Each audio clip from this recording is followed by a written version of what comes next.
sound of my voice. Move by the light, make a choice.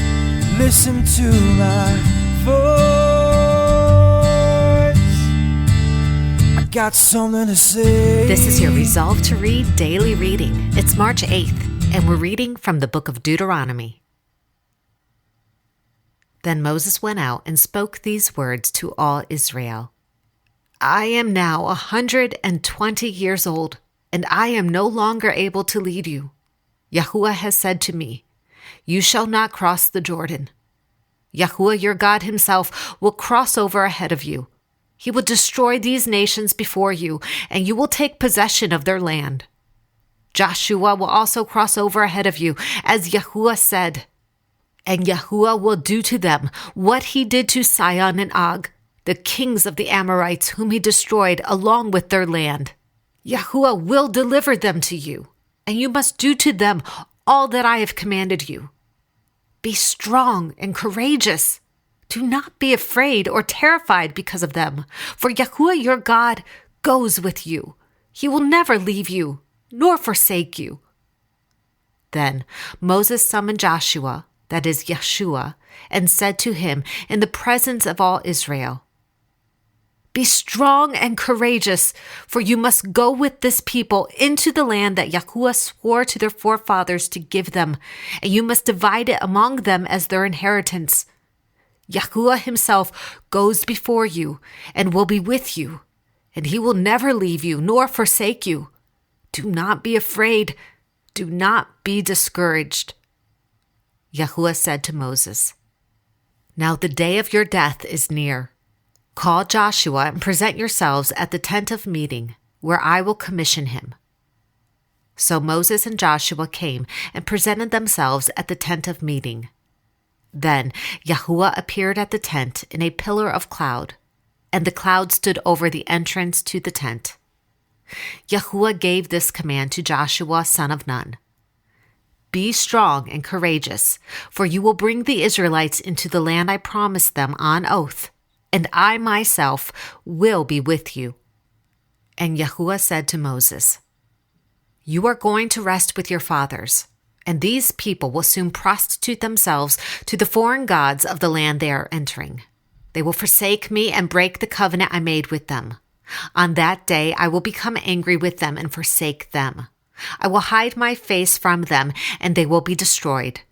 Many disasters and difficulties will come upon them, and on that day they will ask, have not these disasters come upon us because our God is not with us? And I will certainly hide my face on that day because of all the wickedness in turning to other gods. Now, write down for yourselves this song and teach it to the Israelites, and have them sing it, so that it may be a witness for me against them. When I have brought them into the land flowing with milk and honey, the land I promised on oath to their forefathers, and when they eat their fill and thrive, they will turn to other gods and worship them, rejecting me and breaking my covenant. And when many disasters and difficulties come upon them, this song will testify against them, because it will not be forgotten by their descendants. I know what they are disposed to do, even before I bring them into the land I promised them on oath. So Moses wrote down this song that day and taught it to the Israelites. After Moses finished writing in a book the words of this law, from beginning to end, he gave this command to the Levites who carried the Ark of the Covenant of Yahuwah. Take this book of the law and place it beside the Ark of the Covenant of Yahuwah your God. There it will remain as a witness against you. For I know how rebellious and stiff-necked you are. If you have been rebellious against Yahuwah while I am still alive and with you, how much more will you rebel after I die? Assemble before me all the elders of your tribes and all your officials, so that I can speak these words in their hearing and call heaven and earth to testify against them. For I know that after my death, you are sure to become utterly corrupt and to turn from the way I have commanded you. In days to come, disaster will fall upon you because you will do evil in the sight of Yahuwah and provoke him to anger by what your hands have made. And Moses recited the words of this song from beginning to end in the hearing of the whole assembly of Israel. Listen, O heavens, and I will speak. Hear, O earth, the words of my mouth. Let my teaching fall like rain, and my words descend like dew, like showers on new grass, like abundant rain on tender plants. I will proclaim the name of Yahuwah. Oh, praise the greatness of our God. He is the rock. His works are perfect, and all his ways are just. A faithful God who does no wrong, upright and just is he. They have acted corruptly toward him. To their shame, they are no longer his children, but a warped and crooked generation. Is this the way you repay Yahuwah? O foolish and unwise people! Is he not your father, your creator, who made you and formed you? Remember the days of old. Consider the generations long past. Ask your father, and he will tell you, your elders, and they will explain to you. When the Most High gave the nations their inheritance, when he divided all mankind, he set up boundaries for the peoples according to the number of the sons of Israel.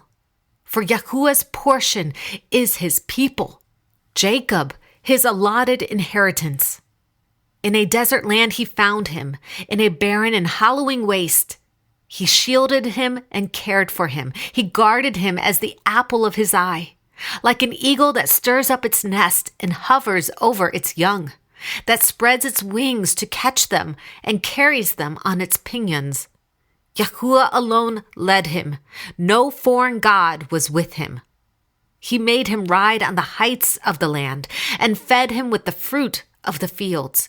He nourished him with honey from the rock and with oil from the flinty crag, with curds and milk from herd and flock, and with fattened lambs and goats, with choice rams of Bashan and the finest kernels of wheat. You drank the foaming blood of the grape.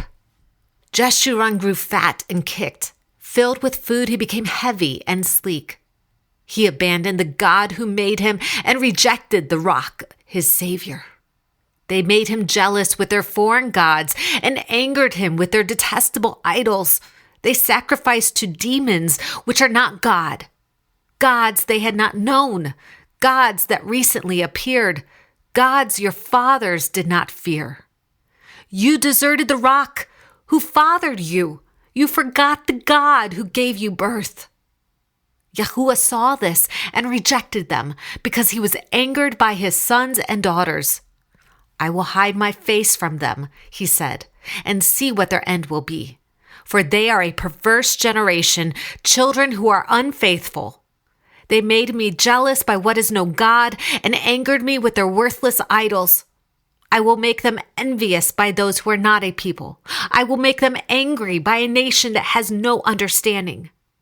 For a fire has been kindled by my wrath, one that burns to the realm of death below.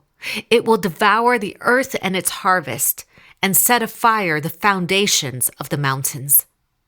I will heap calamities upon them, and spend my arrows against them.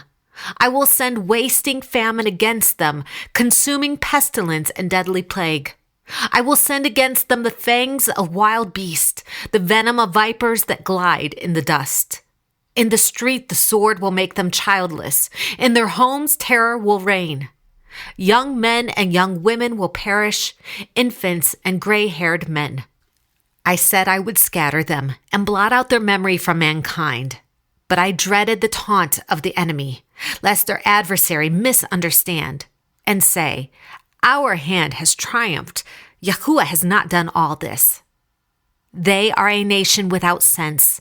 There is no discernment in them.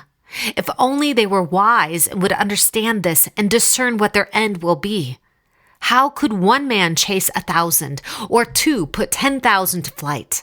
Unless their rock had sold them, unless Yahuwah had given them up. For their rock is not like our rock, as even our enemies concede. Their vine comes from the vine of Sodom and from the fields of Gomorrah. Their grapes are filled with poison, and their clusters with bitterness. Their wine is the venom of serpents, the deadly poison of cobras. Have I not kept this in reserve and sealed it in my vaults? It is mine to avenge, and I will repay. In due time, their foot will slip. Their day of disaster is near, and their doom rushes upon them. Yahuwah will judge his people and have compassion on his servants when he sees their strength is gone and no one is left, slave or free. He will say, "Now where are their gods, the rock they took refuge in, the gods who ate the fat of their sacrifices and drank the wine of their drink offerings? Let them rise up to help you. Let them give you shelter. See now that I myself am he. There is no God besides me. I put to death and I bring to life. I have wounded and I will heal, and no one can deliver out of my hand. I lift my hand to heaven and declare, as surely as I live forever, when I sharpen my flashing sword and my hand grasps it in judgment, I will take vengeance on my adversaries and repay those who hate me. I will make my arrows drunk with blood, while my sword devours flesh, the blood of the slain and the captives, the heads of the enemy leaders. Rejoice, O nations, with his people, for he will avenge the blood of his servants. He will take vengeance on his enemies and make atonement for his land and people. Moses came with Joshua, son of Nun, and spoke all the words of this song in the hearing of the people. When Moses finished reciting all these words to all Israel, he said to them, "Take to heart all the words I have solemnly declared to you this day, so that you may command your children to obey carefully all the words of this law. They are not just idle words for you. They are your life. By them you will live long in the land you are crossing the Jordan to possess." This is the word of Yahuwah. Thanks be to God.